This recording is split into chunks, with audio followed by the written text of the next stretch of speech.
Having remorse doesn't bring my mom back. Distracted driver gets the max sentence in court today after causing a deadly chain reaction crash. That crash killed 61-year-old Sarah Davis. Her family waited 2.5 years for sentencing. They hope for justice. And today in court, they came face to face with the man responsible for causing that 5-car crash along I-465. A distracted driver, Gavin Mosley, on his phone and braking less than half a second before impact. The defendant's attorney is there in the blue jacket. That's Gavin Mosley there in the gray shirt. They entered the court through a side door, away from the large crowd that was gathered in support of the Davis family right outside the courtroom. The group wearing buttons to show unity and love for 61-year-old Sarah Davis. Sarah was in the back seat of this black Honda. She was with her daughter, Rachel. Dad Kelly was in the driver's seat. They were stopped in traffic along I-465 on the northwest side in October of 2023 when Mosley hit them from behind, going 65 miles an hour. And Sarah was hugging Rachel. I tried to get a pulse off Sarah. She died immediately from whiplash. I mean, Rachel was within inches of death. Indiana State Police Detective Chris Hansen remembers a grim outlook from the doctors at the hospital that night when he asked about Rachel. They did not expect her to survive. Doctors stabilized Rachel's spine. She learned to walk and talk again. She testified that now the traumatic brain injury slows her thinking and response time. It really is difficult, whereas before the accident, I'm only 29 years old. It's only because of the TBI that I suffered. Investigators shared what they found after going through the phone of the 23-year-old driver who hit them. Court documents allege before impact, Gavin Mosley was on Snapchat and YouTube, sending a whopping 28 messages, taking 15 Snapchats within 27 minutes. Data from his car shows that Mosley was going 65 miles an hour until 0.4 seconds before the collision. It's very, very disturbing, to say the least. In court before sentencing, Mosley called his actions selfish and testified he had deep remorse. Judge Jeffrey Marshall responded, telling Mosley the crash was a perfect storm of bad decisions and that he would be abdicating his responsibility if he didn't send Mosley to prison. The judge ordered the max allowed in the plea deal for reckless homicide, 3 years. What do you think the 3 years said? That this is not okay. It sent a message about distracted driving. Having remorse doesn't bring my mom back. We've been waiting 2.5 years for this, but to me, this is a celebration of Sarah. Sarah Davis, a wife of 32 years, a mom, a nurse, gone without a goodbye.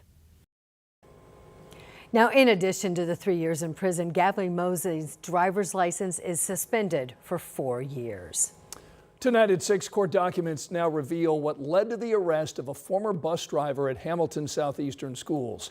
Terry Shore faces charges tonight of a school bus driver consuming or possessing a controlled substance and criminal recklessness.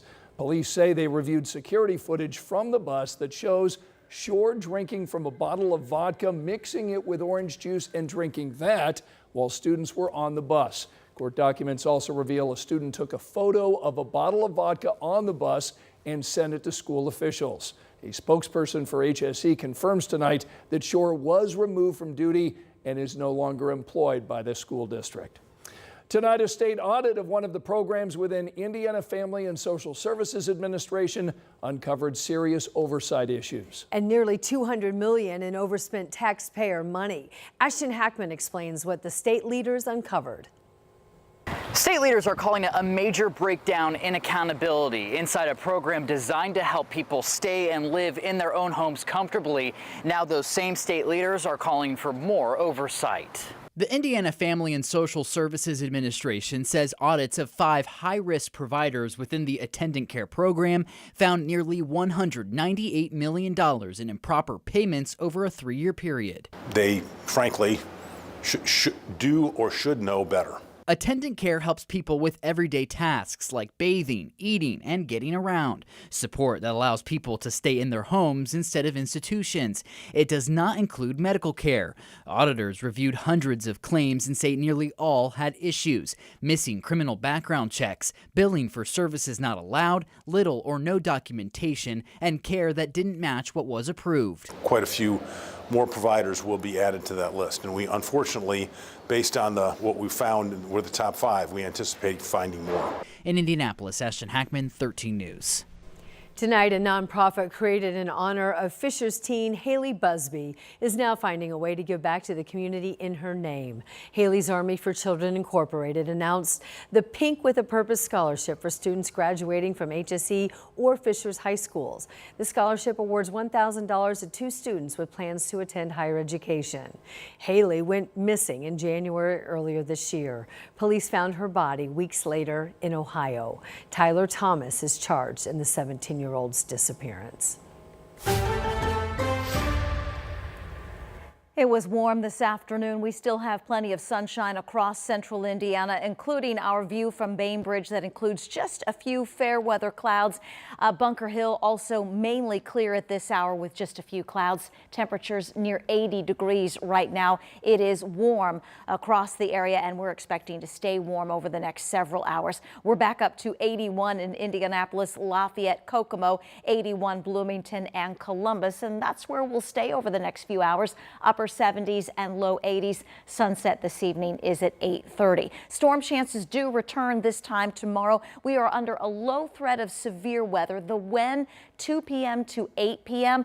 The impact, primarily a damaging wind gust or 2. We are not expecting this to be widespread, but be prepared to take those outside activities inside at times, especially tomorrow afternoon and evening. Monitor radar and have a way to get alerts tomorrow. Angela, thanks so much. The defending national champion IU Hoosiers are playing football tonight. Yes, it's the annual spring game for fans in Bloomington. Alex Almanza is live on campus where fans are already gathered. They are ready for football season, and they want to see this team as it's assembled now in action.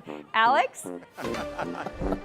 Anne-Marie Scott, it's a beautiful day out here, and you know what? The fans are excited. It's hard to believe that 13 weeks ago, it was freezing cold out here. We were here for a watch party, and now it's beautiful out. We've got a line ready to go inside of Memorial Stadium. We've got hundreds already stacked outside the gates, long lines wrapping around, and of course, we've got the marching band here, the Marching 100, giving a little bit of flavor here while people wait to get inside. Now, tailgates are also going strong. We got grills, music, a full, almost basically a game day vibe, and a lot of cream and crimson, families, students, alumni, all kind of mixed in. Feels more like a fall Saturday than an April scrimmage, but again, this is really all kind of built from excitement when we saw last year's title win for IU, and again, this is something that could be record-setting for tonight. Of course, it's a scrimmage game, but also at 8 p.m. while the game's going on, we're going to have the NFL draft, and Fernando Mendoza is taking a lot of the attention there as well. So people are going to be watching that draft and seeing where he lands up. But here at Memorial Stadium, like I said, we've got lots of crowds just really excited to be part of this fandom. So Anne-Marie Scott, we're going to be here. We're going to be with the crowd, and it's going to be an exciting night as we take a look at that NFL draft as well as a little scrimmage game for IU. All right, thanks so much, Alex. Boy, Angela, never have I ever seen us do live coverage for IU spring game for football. This is a first. And the band sounds like they are in peak season sound form great. already. And boy, they have great weather out there tonight. We will look ahead to that Friday forecast that includes a storm chance and the weekend too.